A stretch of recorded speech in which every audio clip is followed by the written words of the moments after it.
प्रदेश में भारतीय जनता पार्टी द्वारा नया चेहरा देकर प्रदेश अध्यक्ष बनाया गया। क्या इस चेहरे के नाम पर वो विधानसभा में अपना बहुमत तक पहुंच पाएगी? देखिए, बड़ी विडंबना है साथियों, भारतीय जनता पार्टी ने अभी जो अध्यक्ष बनाया है, अभी अभी वो चुनाव आ रहे हैं लोकसभा का सोनीपत क्षेत्र से, और हरियाणा का जो प्रभारी है वो सुरेंद्र पूनिया है जो राजस्थान का रहने वाला है, और वो भी चुनाव आ रहा है, हार के आया है लोकसभा का। उसी प्रकार से अब हरियाणा में ये हारे हुए आदमियों को और इनके नेतृत्व में, इनकी रहनुमाई में ये विधानसभा का चुनाव जो लड़ना चाहते हैं, मुझे लगता है कि आपत्ति काले विपरीत बुद्धि की बात बीजेपी पे आज लगती है, पूरी स्टिक बैठती है। क्योंकि हारा हुआ आदमी किसको जिताएगा? आज प्रदेश की जनता, प्रत्येक वर्ग बीजेपी की नीतियों से, बीजेपी के कार्यक्रमों से, कार्यकलापों से पूर्ण रूप से दुखी है। 36 बिरादरी परेशान है। इसलिए चाहे वो किसी को भी लेकर के आए, हाँ, एक मैं यहाँ पे बात जरूर कहना चाहता हूं, यदि वो किसी बड़े नेता को लेके आते, जैसे राव वीरेंद्र सिंह जी हैं, या आपके कैप्टन अभिमन्यु हैं, या कोई दलित चेहरा अगर वो लेकर के आते बीजेपी में, उसको अध्यक्ष बनाते, उसकी रहनुमाई में चुनाव लड़ते, तो शायद कुछ दलित वर्ग को ये मैसेज आता कि बीजेपी दलितों का भी सम्मान करती है और उनका भी वो ख्याल करती है। कितना इनकी बातें रखते हैं। इस समय पिछड़े क्षेत्र से उन्होंने मुख्यमंत्री दिया हुआ है और बात कर रहे हैं दलित चेहरे की, तो क्या सही हो पाता बीजेपी के लिए? ऐसा है मोहनलाल बड़ौली जी, अभी अभी सोनीपत लोकसभा से इलेक्शन आ रहे हैं, और मोहनलाल बड़ौली इतने बड़े नेता नहीं हैं कि उनकी पहचान हरियाणा में है। वो सिर्फ बीजेपी ने एक ब्राह्मण होने के नाते उनको पार्टी अध्यक्ष बनाया है। अदरवाइज तो उनका जो क्षेत्र है जहां उनकी पॉपुलरिटी है, शायद उनके विधानसभा क्षेत्र में भी ना हो। लेकिन अगर बीजेपी किसी बड़े नेता को, जैसे हिरवाड़ में राव इंद्रजीत सिंह हैं वे, या फिर रामविलास शर्मा, उनको बनाती, या फिर किसी दलित बड़े नेता को जिसकी पॉपुलरिटी कुछ एरिया में होती, तो फायदा था। सिर्फ बीजेपी ने एक ब्राह्मण होने के नाते उनको बनाया है। मेरे हिसाब से वो कोई बीजेपी को फायदा नहीं कर पाएंगे।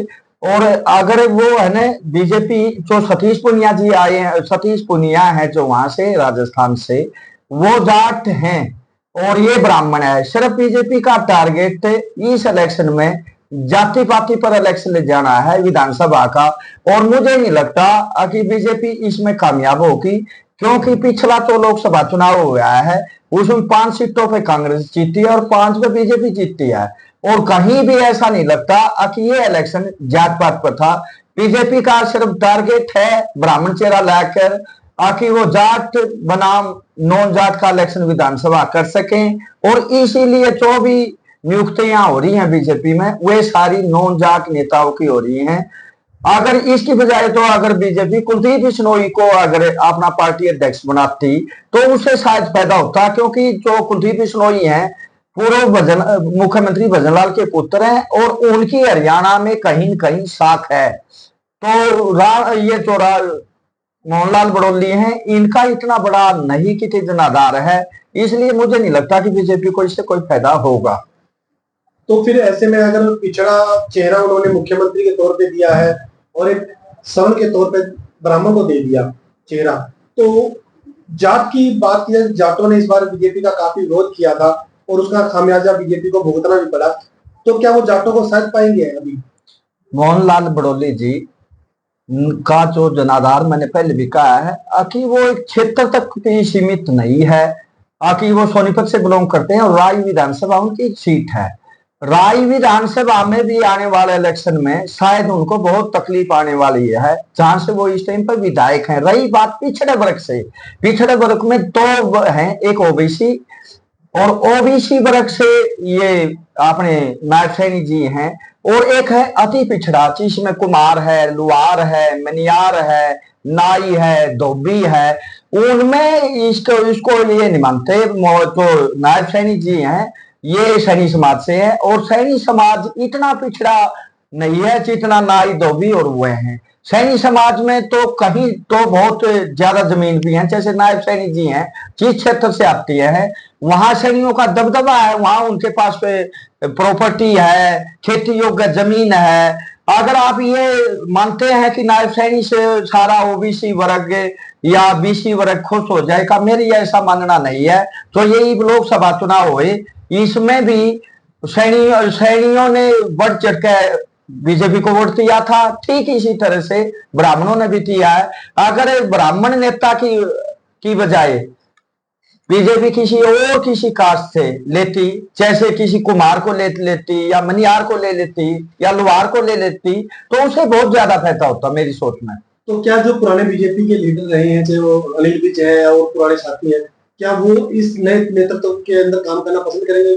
पिछले दिनों भी उनकी नाराजगी कहीं ना कहीं देखने को मिली थी।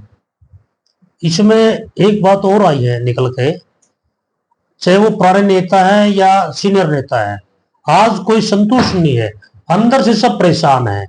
वो केवल अपने चेहरे पे नकली खुशी दिखाते हैं कि जो आला कमान करता है हम खुश हैं। बीजेपी मान के चल रही है हरियाणा में कि हमें जाट जो कम्युनिटी है और दलितों का जो बहुत बड़ा भाग जिन्होंने कांग्रेस को वोट किया है, उनसे हम नहीं हार सकते, इसलिए वो दलित कार्ड या ब्राह्मण कार्ड या बैकवर्ड क्लास ओबीसी कार्ड खेलना चाहती है ताकि वो अपनी कुछ सीटें बचा ले।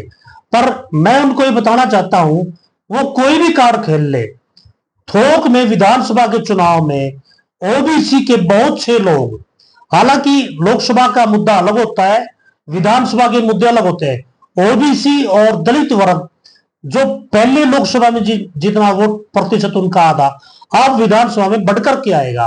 और ये उसकी जो रणनीति थी, जातीय जो जहर घोलने की जो बात थी, इसका जवाब लोग जो है ना वोट की चोट से देंगे। तो वो कुछ भी कर ले इस बात में, किसी को प्रभारी बना ले, किसी को अध्यक्ष बना ले, अब बात उनसे दूर जा चुकी है और वो किसी भी कीमत पर विधानसभा में जीत नहीं सकते। उनके बड़े बड़े जो नेता हैं वो चुनाव हारेंगे और कांग्रेस का जो है ना भविष्य काफी अच्छा दिखाई देता। धन्यवाद।